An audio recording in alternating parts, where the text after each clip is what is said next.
We're going to 1957.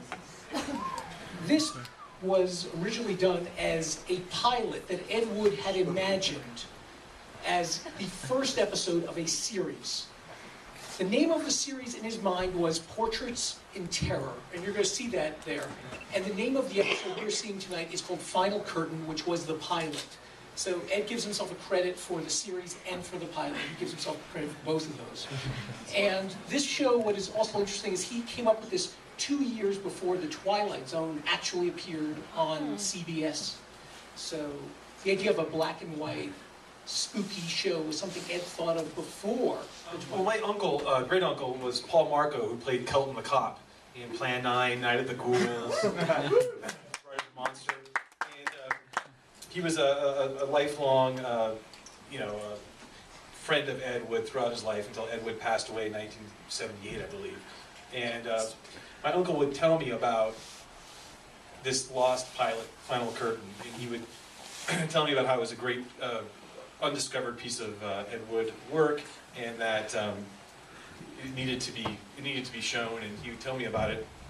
And it became really an emotional thing with me because my uncle died in 2006, and when he died, in his nightstand I found a letter from Ed Wood about this film, and so it really inspired me to search out and to find it.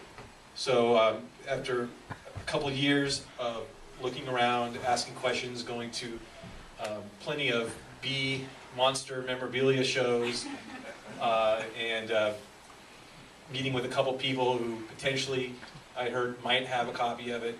Those all proved to be dead ends. And then I finally got hooked up with someone who was a collector of old film cans, and he had come into possession of it, and when I found the cans at his place, they were in really bad condition. I purchased these cans from this gentleman, and as soon as I got them, I said, Jonathan, we got to meet. So we met at this bar, and in Eagle Rock, I brought in one of the cans. I said, I think we got it. And from there, Jonathan has worked tirelessly to bring this print to us. When Jason got the film, he showed it to me. I think at first it was just to see what it was. I think that previous people just thought that it was random pieces of some movie by Ed Wood, maybe called Final Curtain. They didn't know what it was.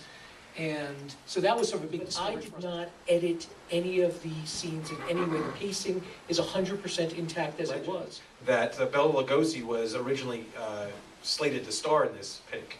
And he loved the script, and according to Ed Wood, he was reading the script when he died. And that's what's one of the few things that are known about this film is so that. I think that this film, at least to me, speaks about not letting technical obstacles stand in your way of realizing your vision and your dream.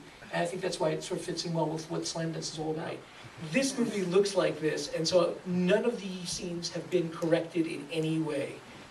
There is a wide range of exposures. Sometimes Duke is standing near the light and he's bright, and sometimes he's not near the light and he's dark. And there's some B-roll that's well lit because it's near the light, and then there's some B-roll that's not near the light, so it's dark. So that is the way that Ed Wood filmed it, and so we really maintained the integrity of that as much as possible. He didn't let those sort of technical or financial obstacles stand in his way from doing it.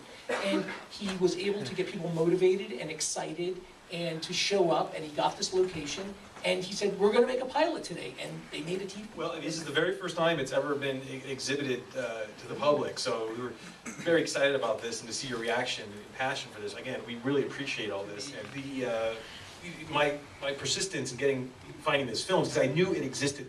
So, some people would say, oh, it wasn't finished, it was never made, it was another Ed Wood pipe dream, that was just a couple scenes that he shot and never did anything with. But this letter that I found in my uncle's nightstand detailed his plans for this film, including meetings with networks, theaters that were going to distribute it as a short. So he had a very ambitious and definitive plan, and it's really become a journey for me to bring this to light, because it meant a lot to my uncle, and I feel like it's kind of brought some closure in my relationship with him now that we're able to bring this film and exhibit it here.